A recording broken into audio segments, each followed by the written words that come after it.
Alright, so we want to scan this negative in. This is my lovely eMac. If we come down here and we find EpsonScan, it's right next to the old Photoshop, we click on that and hopefully it'll open up our EpsonScan program. If your scanner's not on, it won't be able to find it, so make sure the scanner's on before you open this up.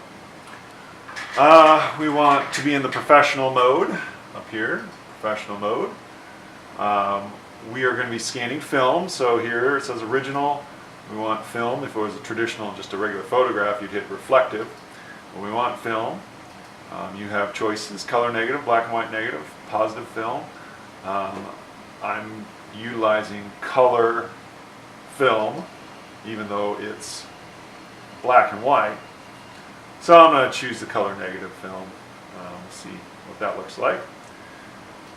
24-bit is good. The more bits, the better. However, the more bits, the more information. Resolution, I typically scan in everything at the highest optical resolution, and for that it is 3200, which is what it's set at. You can go up to 12,800, but that's, in my estimation, just made up information and not really valuable. So you can make up information in Photoshop, I would say, better than you can do in a scan. But I could be wrong in that. But that's what literature says. Alright, I don't think I'm going to scan it that high because we want to be somewhat quick with this. So I'm just going to do 600 pixels per inch. Typically with negatives, they're small, and we want to make a big print. So we need a lot more pixels per inch. So that's why I almost always scan my negatives at 3200 pixels per inch. And then I can make the image much bigger than the teeny little negative that I start out with. Alright, I like to do, once I have this information in there, I like to do a preview. This will allow me to make the selection, which will speed up the scan. Otherwise, it scans the whole screen, which can take a very long time. Scanning is not a fast process. It can be kind of slow, waiting for the scanner, especially if you're scanning at higher resolutions. It can take several minutes. Usually gives you some idea on the screen how many minutes it's going to take. Right now the scanner has to warm up. So once you get going, it goes a little quicker, but I almost never just sit down and scan. I usually have other things to do. So there is our preview coming up.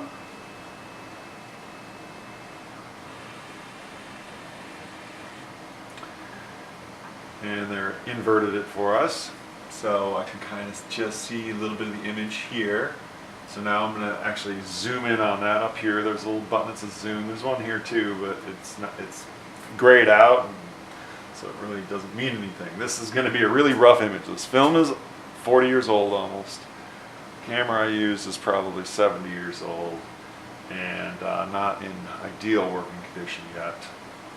So this image is probably isn't going to be pretty, but hey, I'll be happy because my developer worked and actually used an alternative developer made out of coffee called Caffeinol to develop this image.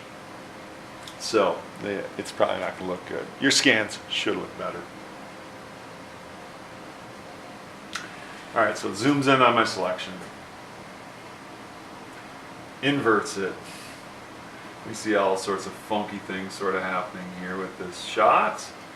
I can actually see, like, the film is so old, you see the numbers. Those are actually on the paper backing for the 120 film. So I don't know if it got fogged a little bit, like light or age, and those numbers are now imprinted on the film. It's kind of interesting, but it's certainly not technically ideal. But sometimes we want something more expressive. So, all right. You can see every time I make an adjustment, the color changes, the exposure changes, it compensates. It has an auto compensation on there, and I don't always trust that. So I usually zoom in like this to crop, just slowly bring in my marquee tool to the area that I'm actually going to want to scan. I want to scan my whole image. I also like to sometimes include a little bit of space around it.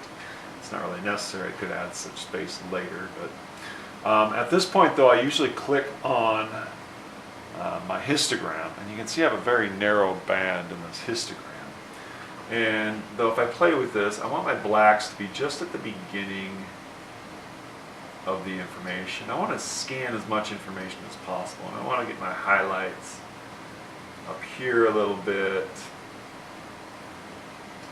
I'm always never quite sure if I'm better just leaving the auto, but I think I want to get as much information as I can, so I'm usually manipulating a little bit. And this is your midpoint. This can affect your, see it, the light or darkness of it. So just because it looks too dark or whatever, when you move those points, don't worry. I would get the midpoint, you know, somewhere in the middle. Okay, I mean that doesn't look great, but I'm pretty sure I'm getting most of the information. And I probably, through the adjustments, have overridden some of the auto adjustments. So be careful with that. Close that. We do have other adjustments. You know, I could go in here. I don't usually get too involved in tone correction. I might just get rid of all of the saturation because I want it to be a grayscale anyways. So we'll do that. Looks like a blob of gray so far. If you have a good negative, you get a much better scan. This is kind of a rough scan. So, but anyways, so now this will take scanning. It's going to take several minutes. I'm not going to sit here and talk this whole time.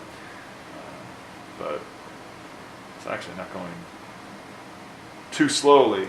Reducing the pixels per inch speeds it up a lot. However, there's a price to pay with that. I won't be able to go very big, but I think it's going to work out well for the video. I was going to shut this off, but this is going quick enough where we'll be able to see the image fairly soon. I do have lots of files here. I probably need to go clean this off utilizing this computer. I probably just need to delete a bunch of these. There's not a huge amount of space on your hard drive, so be aware of that. You want to make sure you get your images off here onto something else. A jump drive, a USB drive of some sort, and will help you. Let me see what the image name is. Like this. Yes, this is the image name. So if I double click this, it brings up that teeny little file in preview. Let's open up in Photoshop and see if this is actually anything.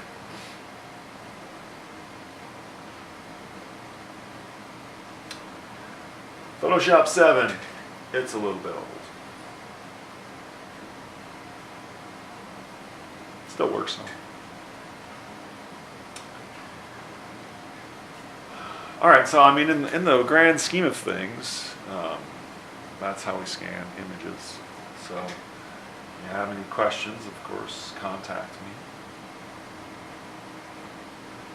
Alright, that doesn't look very exciting. I might be able to pull something out of it if I apply enough curves to it or whatever, but we will save that for another lesson. Right? There's something in that image. It's definitely rough though. Alright, so anyways, there are some thoughts on scanning.